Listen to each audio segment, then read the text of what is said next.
आलू दही की सब्जी। नाश्ते में क्या बनाऊं समझ में नहीं आ रहा। मेरी तबीयत भी ठीक नहीं लग रही है। मनीषा जल्दी जल्दी रसोई साफ करती है और भगवान को गर्मा गर्म रोटी, सब्जी और गुड़ का भोग लगाकर अपनी योग क्लास जाती है। योग करके आऊंगी तब जिसको जो खाना होगा बना दूंगी। ऐसे बना बना कर गिराने से क्या फायदा। इधर सुनील मनीषा के पीछे से घर में रहता है और काम वाले से काम करवाने से लेकर दूध वाले से दूध लेने तक सब कुछ करता है। यश सोकर उठता है और मनीषा को खोजने लगता है। पापा, मम्मी योग क्लास गई है क्या? हाँ बेटा, बात ही होगी। चाय दे दो क्या? हाँ दे दीजिए। आज मेरा ऑफिस थोड़ा जल्दी है, बस नाश्ता करके निकलूंगा। सुनील तुरंत छुपकर मनीषा को फोन करता है। तुम्हारा बेटा उठ गया है, उसे आज जल्दी ऑफिस जाना है। हाँ हाँ, मेरा बस हो गया है, आप मुझे लेने आ जाइए। सुनील यश को चाय देकर उसी वक्त मनीषा को लेने निकल जाता है। मनीषा आते ही रसोई में जाती है और यश के टिफिन की तैयारी करने लगती है। इतने में ही ईशा रसोई में जाती है और कहती है, मम्मी बहुत जोरों की भूख लग रही है, खाने में क्या है? बस 2 मिनट रुक जा, पहले तेरे भाई को नाश्ता दे देती हूँ, नहीं तो वो भूखे ही चला जाएगा। ठीक है। इतने में ही यश वहां आता है। मम्मी तुम अभी अभी आई हो और रसोई में घुस गई, तुम्हें इतना पसीना आ रहा है, आराम तो कर लो थोड़ा। मैं कुछ खाकर नहीं जाने वाला। क्यों? तेरा खाना तो बना हुआ है, 2 रोटी और मंचूरियन खा ले और फिर टिफिन पैक कर देती हूँ। ठीक है दे दो, फिर तुम आराम कर लेना। आराम अभी कैसे, अभी सबको नाश्ता देना है, पापा भूख भूख कर रहे हैं। तेरे पापा की भी तो उम्र हो गई है। यश धीरे से मनीषा से कहता है, आलू दही की सब्जी बना देना, झट से बन जाएगी, फिर तो आराम करना। ईशा दोनों माँ बेटे की बात सुन लेती है और जोर से सुनील से कहती है, पापा देखिए ये मम्मी से क्या कह रहा है, ये लोगों के लिए ज्यादा मेहनत मत करो, आलू दही की सब्जी 2 मिनट में बना दो। अरे पागल, ये कोई खराब खाना है क्या? सबसे अच्छा है गर्मी में, ऊपर से हल्का भी होगा, कम तेल में बन जाता है। यश तो पागल है, कुछ भी बोल देता है, बोलने दे इसे। मम्मी रहने दो, हमें फुसलाओ मत। यश मंद मंद मुस्कुराकर चल देता है। यश के जाने के बाद मनीषा अंजलि से कहती है, नाश्ते में क्या बना दूं, जो तुम लोग खाओगे वही बना देती हूँ। तुम बताओ क्या बनाओगी, बाकी सब क्या खा रहे हैं? अरे यश को तो बासी कल का खाना देकर भेजी हूँ, मेरी तबीयत भी खराब है, अब कुछ पचता नहीं है, उम्र हो गई है। कल कुछ खाया नहीं था, फिर भी पता नहीं पेट कैसे खराब हो गया। अपने लिए तो मैं आलू दही की सब्जी बना लूंगी, उसी से चेप चेप कर रोटी खा लूंगी। हाँ तो ठीक है ना, बना लो, मैं भी वही खा लूंगी। ठीक है भाई, मैं भी वही खा लूंगा। मनीषा तो चाहती ही थी कि उसे कुछ ज्यादा बनाना ना पड़े। वो रसोई में जाकर 2 मिनट में दही में पानी घोलकर उसमें उबले हुए आलू तोड़कर डाल देती है। फिर एक कढ़ाई में तेल गरम करके उसमें जीरा, हींग, सबूत लाल मिर्च का टुकड़ा, कड़ी पत्ते डाल देती है। फिर उसमें कश्मीरी लाल मिर्च डालकर छौंक तैयार करके दही में डाल देती है और उसे उबलने के लिए छोड़ देती है। एक उबाल आते ही नमक डाल दूंगी और काम खत्म। मनीषा सुनील और अंजलि को आलू दही की सब्जी और फुलके देती है और खुद भी लेकर बैठ जाती है।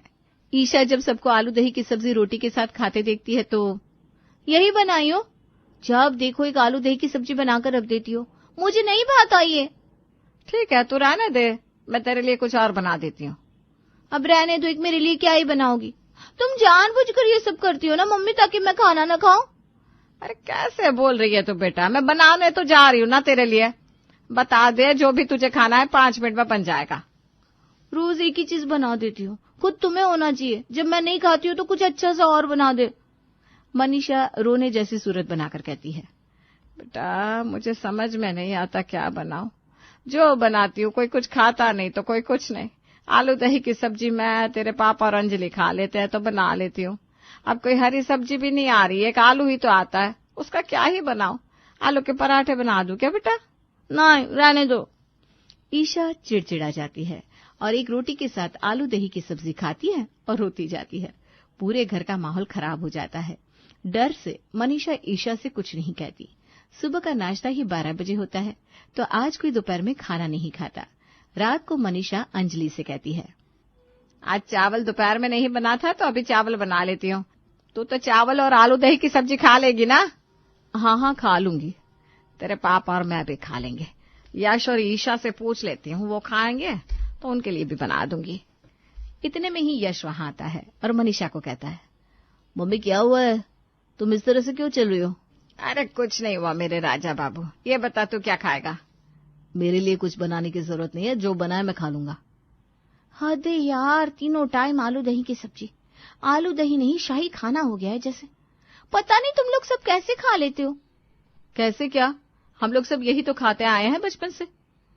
अभी ना तुम इतना फुटानी करती हो। जब हम लोग जॉइंट में रहते थे तब कितने बच्चे थे घर में? तुम उस वक्त पैदा भी नहीं हुई थी। उस समय तो किसी को फुर्सत ही नहीं मिलता था। हम लोग तो स्कूल से आकर आलू दही की सब्जी और चावल खाकर सो जाते थे। हमें वही आदत है। माँ भी बहुत शौक से खाती थी। फिर बाद में सब अलग अलग हो गए, तब जाकर तुम और यश हुए। तभी तुम लोग इतने नाटक करते हो, ये नहीं खाएंगे वो नहीं खाएंगे। उस समय तो चावल तक फ्राई नहीं होते थे, क्यों मम्मी? हाँ भाई, झूठ क्यों बोलूं, अंजलि तो वही खाती थी। नानी के यहाँ भी यही बनता था। गर्मी के समय मेरी माँ आलू दही की सब्जी और रोटी बनाकर नीचे वाले तले में हमें लेकर आ जाती थी। हम लोग इसी को इतना आनंद लेकर खाते थे। मुझे तो आलू दही की सब्जी मिल गई, समझो अमृत मिल गया। तुम्हें आलू दही की सब्जी अमृत लगती है, वही मुझे चाउमीन पास्ता अमृत लगता है। मैं अपने लिए पास्ता बनाने जा रही हूँ और कोई मांगे ना बता देती हूँ। अंजलि तुम खाओ आलू दही की सब्जी, और यश तुम भी। मम्मी की लाडले हो ना तुम दोनों, मैदा खाने से तबीयत खराब हो जाएगी। ईशा अपने लिए पास्ता बनाने चली जाती है और यश धीरे से मनीषा से कहता है, मम्मी मैं भी पास्ता ही खा लूंगा, ईशा अकेले थोड़ी खा लेगी इतना। मनीषा और यश हंसने लगते हैं। अंजलि, मनीषा और सुनील चावल और आलू दही की सब्जी खाते हैं। 1 घंटे के बाद ईशा का पास्ता बनता है और वो पास्ता अपने लिए लेकर खाने बैठती है और फिर यश को चिढ़ाने लगती है, भाई मेरा क्या है, मैं तो बेकार ही खाऊंगी, सबको हेल्दी जो रहना है। अब अंजलि का भी मन चलने लगता है, लेकिन ईशा उसे ताना देगी, इस कारण वो कुछ नहीं कहती। फिर मनीषा रसोई में जाकर बाकी का पास्ता गर्म करके यश को देने लगती है। तब ईशा कहती है, बनाएगा कोई नहीं, जब मैं बनाऊंगी तब सब लेने आ जाएंगे। अब ये पास्ता अनहेल्दी नहीं हो रहा है, ऐसे ही सब मुझे सुनाते रहते हैं।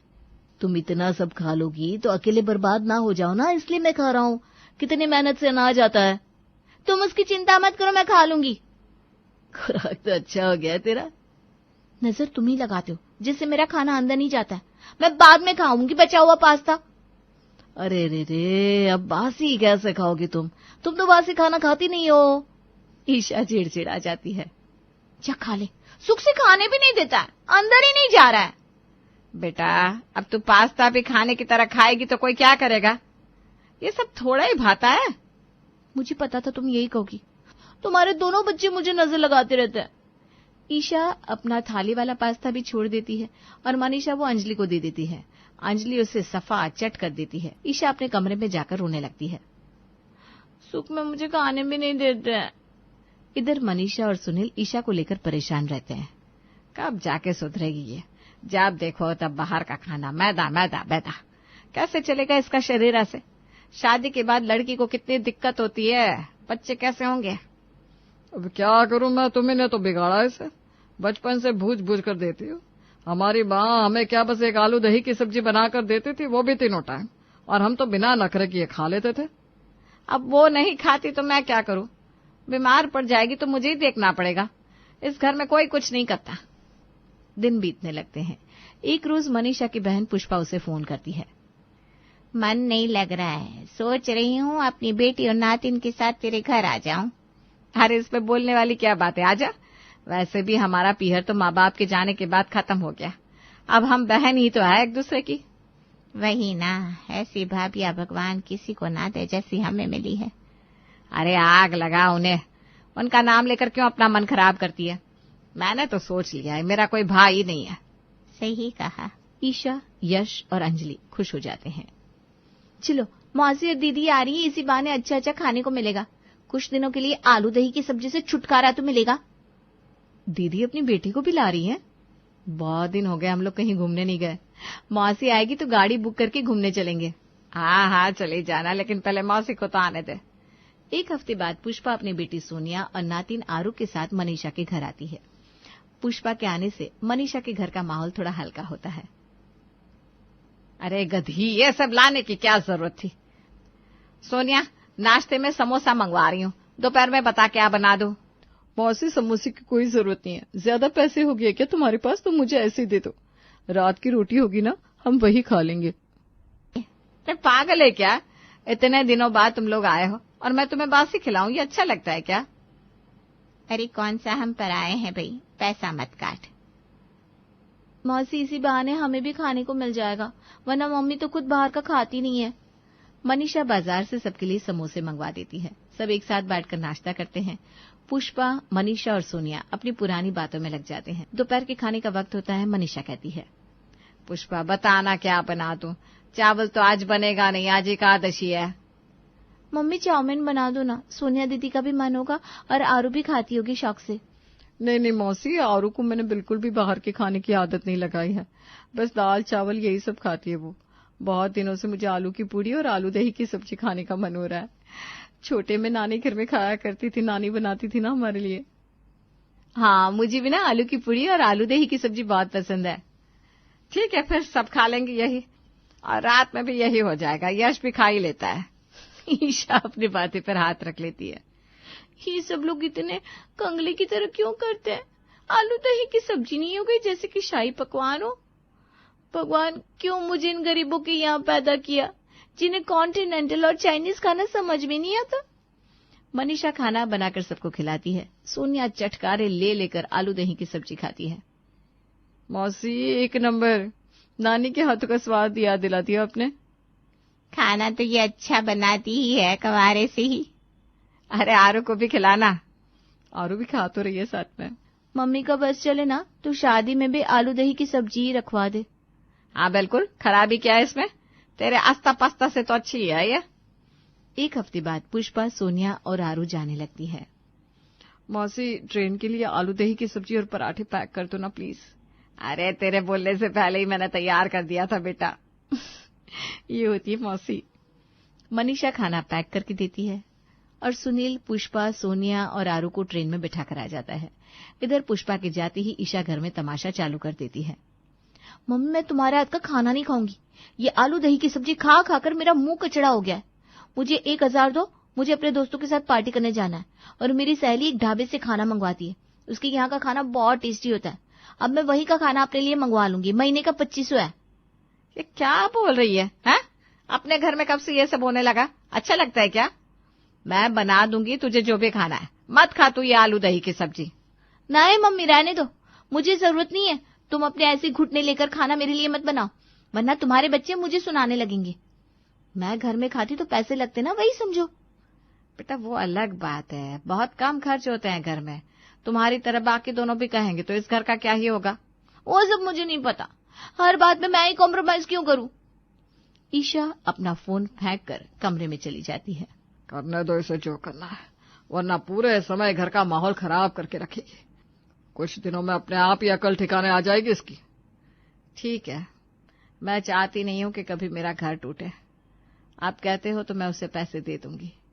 मनीषा ईशा को जाकर पैसे देती है। ईशा उस रात को पार्टी करने अपनी सहेलियों के साथ चली जाती है। पार्टी में वो खा पी कर आती है और अगली सुबह उठकर पार्टी की ही बातें करने लगती है। पार्टी बहुत अच्छी थी। क्या पार्टी थी, खाना तो पूछो मत। चाउमीन, चाइनीज भेल, बीबी कॉर्न, मंचाओ, सूप, पिज्जा, क्या नहीं था, मजा ही आ गया। अच्छा है, वैसे मेरी सहेलियों ने भी पार्टी करी थी, मेरा मन नहीं था जाने को। 1000 में 1 जन खाएगा, और यहाँ हम घर वालों के साथ जाते तो 1000 में सब खा लेते। आज मम्मी और हम चारों चलेंगे। ये तो कल ही वो आई है ना पार्टी से। हाँ, मुझे कोई शौक भी नहीं है तुम लोगों के साथ जाने का। चलो ये सब छोड़ो और अब नाश्ता कर लो। मुझे नहीं करना, इन लोगों को करवा दो आलू दही की सब्जी का नाश्ता। अरे बेटा भिंडी भी बनाई है। आलू दही इसलिए बनाती हूँ कि गर्मी में पेट हल्का रहे, वरना गर्मी तो इतनी पड़ रही है कि आदमी का खाना पचे ही ना। जितना कम तेल और हल्का खाओ उतना ही अच्छा है। मुझे नहीं खाना, आज से मैंने अपने ढाबे का खाना लगा लिया है। ईशा ढाबे का खाना मंगवाती है और इतरा कर अपना खाना कमरे में ले जाती है। बाकी सब अपना घर का खाना, भिंडी, आलू दही की सब्जी और रोटी खाते हैं। यश का मन चलने लगता है ईशा के खाने पर और वो कहता है, मम्मी घर पर बाहर जैसा खाना तो सच में नहीं बनता है, मुझे भी खाना है ईशा वाला खाना। अरे बेटा उसे खाने दे, सड़ी गली सब्जी से बनाते हैं बाजार में खाना। हमारी तरह इतना देखकर साफ सुथरा नहीं होता। उसी का तो 2500 लग रहा है, फिर तू भी वही खाएगा तो 5000 हो जाएगा। 5000 में तो मैं पूरे घर का राशन चला लेती हूँ। अरे बाबा इतना महंगा, ठीक है नहीं खाना। अब यश भी घर का खाना खाकर खुश रहता है और ईशा को जाकर बहुत सुनाता है कि वो जो कर रही है गलत है। मुझे मत सुना, अपना काम कर। तू खा रहा है ना घर का, खा। मेरे खाने पर नजर भी मत लगाना। अरे ठीक है, अब तेरी तबीयत खराब होगी तो हम बचाने नहीं आएंगे। दिन बीतने लगते हैं। एक हफ्ते बाद एक रोज जब ईशा दोपहर का खाना खा रही थी, तब उसके पेट में बहुत तेज दर्द होने लगता है और वो दर्द से छटपटाने लगती है। अपने कमरे में होने के कारण उसे कोई देख भी नहीं पाता। पता नहीं क्या हो गया है, पेट क्यों दुख रहा है इतना। ईशा पूरा खाना वैसा का वैसा ही छोड़ देती है। फिर उसे लूज मोशन होने लगते हैं। उसकी तबीयत बहुत ज्यादा खराब हो जाती है। बार बार मुझे बाथरूम क्यों आ रहा है, इतना तो कुछ खाया भी नहीं है। दोनों भाई बहन ने नजर मार दी है मेरे खाने में। इधर मनीषा देखती है कि ईशा रात का खाना वापस भिजवा देती है और सुबह से बाथरूम के चक्कर लगा रही है। मनीषा ईशा के पास जाती है। क्या हुआ है बेटा, पेट खराब है क्या तेरा? तुम्हारे बच्चों ने नजर मार दिया है मुझे, इसीलिए ये सब हो रहा है। उन लोगों से मेरी खुशी देखी कहाँ जाती है। ऐसा नहीं है बेटा, रुक मैं तुझे दवाई देती हूँ। मनीषा ईशा को दवाई देती है और उसका पेट ठीक हो जाता है। अगले दिन फिर से वो सुबह नाश्ता हॉल में खाने लगती है और उसके पेट में इतना भयंकर दर्द शुरू हो जाता है कि उससे बर्दाश्त नहीं हो पाता। वो चिल्ला चिल्ला कर जोर से रोने लगती है। अरे क्या हुआ है, रुक डॉक्टर के पास ले चलते हैं। सुनील और मनीषा ईशा को अस्पताल लेकर जाते हैं।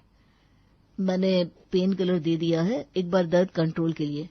आप एक बार पेट की सोनोग्राफी भी करवा लीजिएगा। मुझे लग रहा है कि इन्हें स्टोन है। क्या स्टोन? नहीं, ऑपरेशन नहीं करवाऊंगी मैं अपनी बच्ची का, लेकिन इसे स्टोन कैसे हो गया? इतना डरिए मत, पहले टेस्ट करवा के रिपोर्ट दिखाइए। आजकल बच्चे घर का खाना खाना नहीं चाहते, बाहर का खाते हैं तो ये सब हो जाता है। बाहर में साफ सफाई थोड़ी करके कोई खाना बनाता है। देखिए अब से बाहर का खाना एकदम बंद। मम्मी मैं ठीक हो जाऊंगी ना? हाँ हाँ बेटा, तेरी माँ है ना। मनीषा ईशा का अल्ट्रासाउंड करवाने ले जाती है। पूरा दिन इसी में लग जाता है। मनीषा और सुनील भूखे प्यासे ईशा के लिए बाहर बैठे रहते हैं। अल्ट्रासाउंड हो जाता है और रिपोर्ट में आता है कि ईशा को स्टोन है। स्टोन तो इसे है, दवाई दे देता हूँ। दवाई से नहीं निकला तो ऑपरेशन करना होगा। नहीं, मुझे ऑपरेशन नहीं करवाना। अरे नहीं बेटा, मैं घरेलू इलाज से तुझे ठीक कर दूंगी। हाँ। इन सब में रात हो जाती है। सुनील मनीषा ईशा को लेकर घर वापस आते हैं। जाते ही मनीषा ईशा से कहती है, बेटा क्या खाएगी बता दे, क्या बना दूं? सुबह से भूखी है, खाना ना खाओ ना तो कमजोरी आ जाती है। आलू दही की सब्जी और रोटी। ईशा जोर जोर से रोने लगती है। मम्मा आपसे तुम जो दोगी मैं वही खाऊंगी, लेकिन मेरा ऑपरेशन मत होने देना। अरे पगली, नहीं होगा तेरा ऑपरेशन। उस रात को सब पहली बार एक साथ बैठकर आलू दही की सब्जी और रोटी खुशी खुशी खाते हैं।